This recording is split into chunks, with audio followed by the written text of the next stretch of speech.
Bismillahirrahmanirrahim. Assalamualaikum warahmatullahi wabarakatuh. Saya Muhammad Fawaz bin Zaid Hisham daripada kelas 21C. Jadi insya-Allah pada hari ini saya akan membentangkan pedagogi micro teaching, pembelajaran yang bertajuk Al-Quran dan Hadis bagi langkah kemahiran penerangan.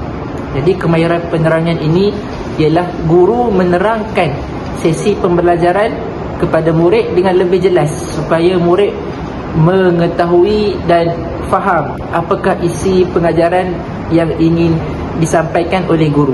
Jadi mari kita lihat sesi PDP bagi kemahiran penerangan.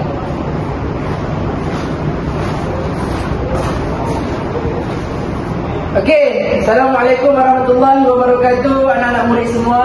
Waalaikumsalam warahmatullahi wabarakatuh. Okey, jadi hari ini Ustaz akan menerangkan tentang gambar di hadapan ini. Okey, sebelum tu Ustaz tanya kamu, betul tak gambar ni apa? Ni gambar apa ni? Gambar duit. Okey, duit saja tu gambar ni. Dia bagi bawah meja. Bijak anak siapa ni? Okey, lagi apa lagi? Dia bagi sembunyi-sembunyi. Sikit lagi. Dia rasuah. Ya, betul. Jadi pada hari ini Ustaz akan menerangkan kepada kamu apakah kesan rasuah ni terhadap diri kita, terhadap masyarakat di negara kita dan terhadap ekonomi negara kita sendiri. Jadi sebelum tu Ustaz nak tanya kamu, rasuah tu baik ataupun tidak? Tak. Saya tengok muka kamu ni itu kan, kamu duduk dekat belakang rumah Ustaz kan? Ya. Ustaz dengar kamu ni banyak orang rasuah kamu, betul ya? Okey, nasib kamu bagus. Okey, anak-anak Ustaz kalau boleh kena elakkan daripada melakukan rasuah. Sebab apa? Sebab rasuah ini ialah perkara yang haram dan tidak disukai oleh Allah dan Nabi kita Nabi Muhammad sallallahu alaihi wasallam. Okey. Jadi kita tengok dulu Okey, tengok ni Ustaz ada buat satu aplikasi. Bila kita tekan ni dia boleh terbalikkan. Cup. Macam tu, okey. Kita tengok kesan yang pertama. Ustaz nak semua baca. Ustaz buat dalam bahasa Melayu sahaja ya, supaya kamu semua boleh baca ya. Nanti minggu hadapan Ustaz akan buat pula dalam bahasa Jawi supaya kamu boleh baca dalam bahasa Jawi. Okey, tengok kesan yang pertama. Nak tekan dia tukar. Okey, jadi kesan yang pertama, okey, bagi rasuah ini terhadap diri kita. Yang pertama, semua baca ramai-ramai. 1, 2, 3. Hilang keberkatan rezeki serta ketenangan jiwa akibat hasil pendapatan yang haram. Jadi bila mana kita ni kalau buat rasuah ataupun keluarga kita, abang kita, ahli keluarga kita melakukan rasuah, kita kena bagi tahu mereka, bang, ayah, mak, tok, kan? Tak salah ambil rasuah ni. Sebab apa? Sebab rasuah ni kesan yang pertama ialah dia boleh hilangkan keberkatan rezeki serta ketenangan jiwa akibat hasil pendapatan yang haram. Kita buat rasuah, kemudian kita makan, kemudian makanan tu masuk dalam tubuh badan kita, kita pun jadi tak tenang. Okey, kesan yang kedua bagi rasuah, saya tekan. Nampak dia bertukar. Okey, jadi kesan yang kedua, baca ramai-ramai. 1, 2, 3. Menjatuhkan maruah dan kepercayaan orang lain terhadap diri apabila diketahui menerima rasuah. Jadi bila mana abang kamu ke, ahli keluarga kamu ke, jiran kamu ke, sahabat-sahabat kamu ke melakukan rasuah, bila orang lain tahu, kan, dia boleh menjatuhkan maruah seseorang itu dan kepercayaan orang lain terhadap diri kamu. Kerana apa? Apabila diketahui rasuah. Sebab rasuah ni dia boleh menindas orang lain. Orang lain buat dengan susah payah apa semua, tiba-tiba kamu bayar rasuah, kan, orang tu boleh menang tu, boleh naik pangkat tinggi-tinggi. Jadi dia boleh menjatuhkan maruah dan kepercayaan orang lain terhadap diri kita apabila kita melakukan rasuah. Jadi kita perlu menjauhi ke mendekati rasuah? Kita perlu menjauhi rasuah. Okey, yang ketiga. Okey, yang ketiga. Baca ramai-ramai. 1, dua, tiga. Menyebutkan ketidakadilan dalam masyarakat apabila hak orang lain dinafikan kerana rasuah. Jadi bila mana kesan rasuah ni terhadap masyarakat kita ni ialah dia boleh menimbulkan tidak adil. Bila orang tu bersusah payah buat apa semua, kerja siang malam sebab nak lulus untuk temu janji kerja ni, tiba-tiba orang lain tak bersusah payah pun, hanya bayar rasuah sahaja, orang tu yang boleh diterima masuk kerja. Tiba-tiba orang ni yang bersusah payah ni dia tidak boleh masuk kerja. Sebab apa? Sebab rasuah. Jadi dia akan membuat ketidakadilan dalam masyarakat. Okey, yang keempat. Okey, yang keempat. Boleh baca ramai-ramai? 1, 2, 3. Melemahkan nilai moral dan menyebabkan hilangnya kepercayaan sesama anggota masyarakat. Jadi bila dalam sesuatu masyarakat tu, jiran kita ke, rakan sekerja kita ke, rakan sekelas kita ke melakukan rasuah, okey, jadi kepercayaan tu akan hilang lah. Contohlah Ustaz nak tanya kamu YB ya, kembali kamu anak Pak Leman kan? Contohlah jiran kamu anak Pak Cik Nizam. Okey, dia buat rasuah, kamu nak tak mendekati dia? Kamu nak tak kawan dengan dia? Tak nak, Ustaz. Sebab apa? Takut kena khianat.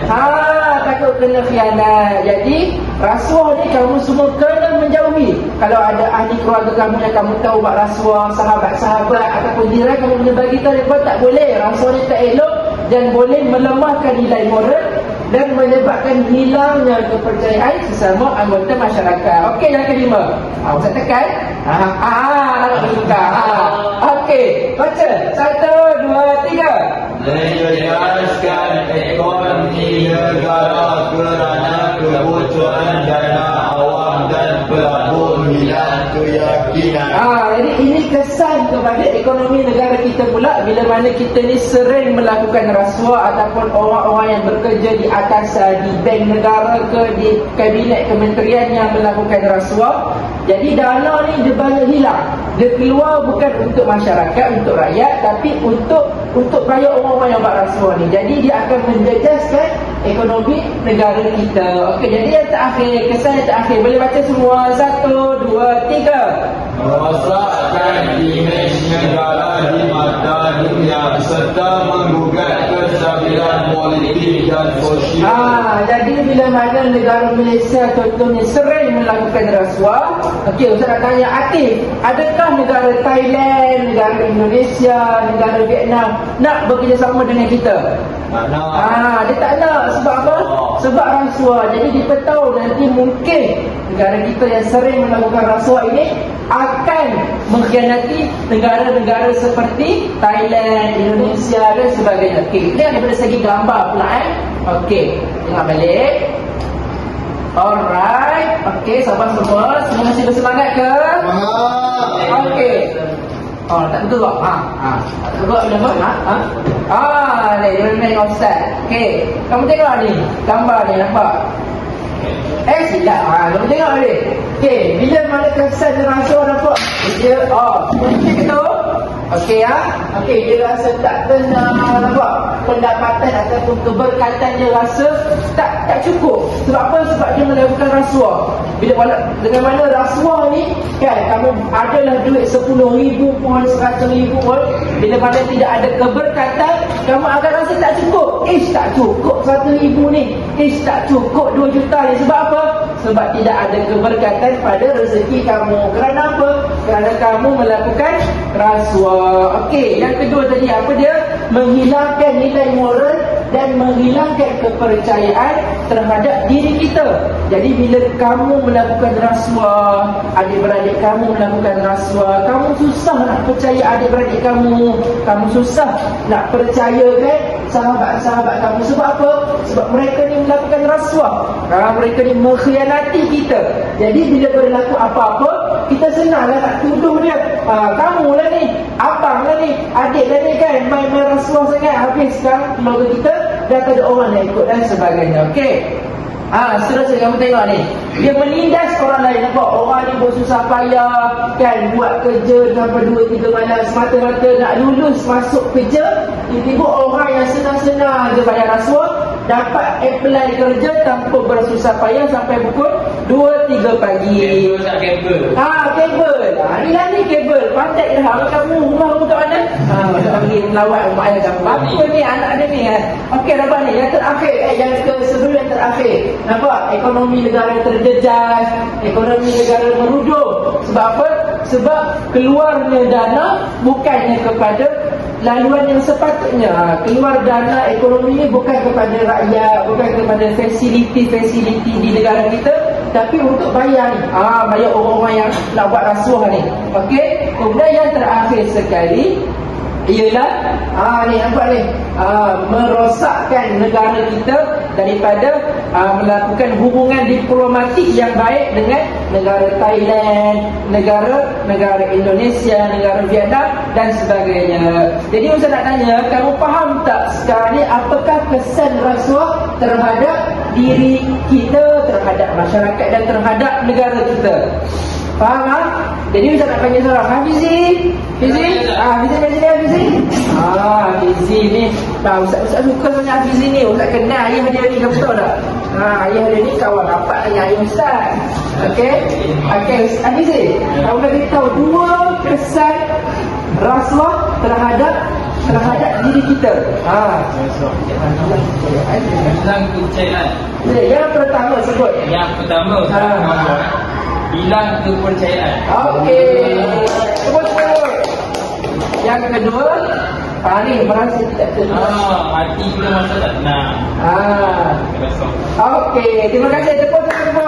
Okey, tapi Ustaz belajar ayat kosong lah. Ini saja pembelajaran Ustaz untuk hari ini. Semoga kamu dapat terapkan apa yang kamu belajar tentang rasuah ini, dan semoga kamu dapat menegur sahabat-sahabat kamu, jiran-jiran kamu, saudara-mara kamu dan kawan-kawan kamu ataupun adik-beradik kamu sekiranya mereka melakukan rasuah. Kerana rasuah ini dapat memberikan kesan yang sangat buruk kepada diri kita, masyarakat dan ekonomi. Jadi itu sahaja daripada Ustaz. Wabillahi taufiq wal hidayah. Wassalamualaikum warahmatullahi wabarakatuh.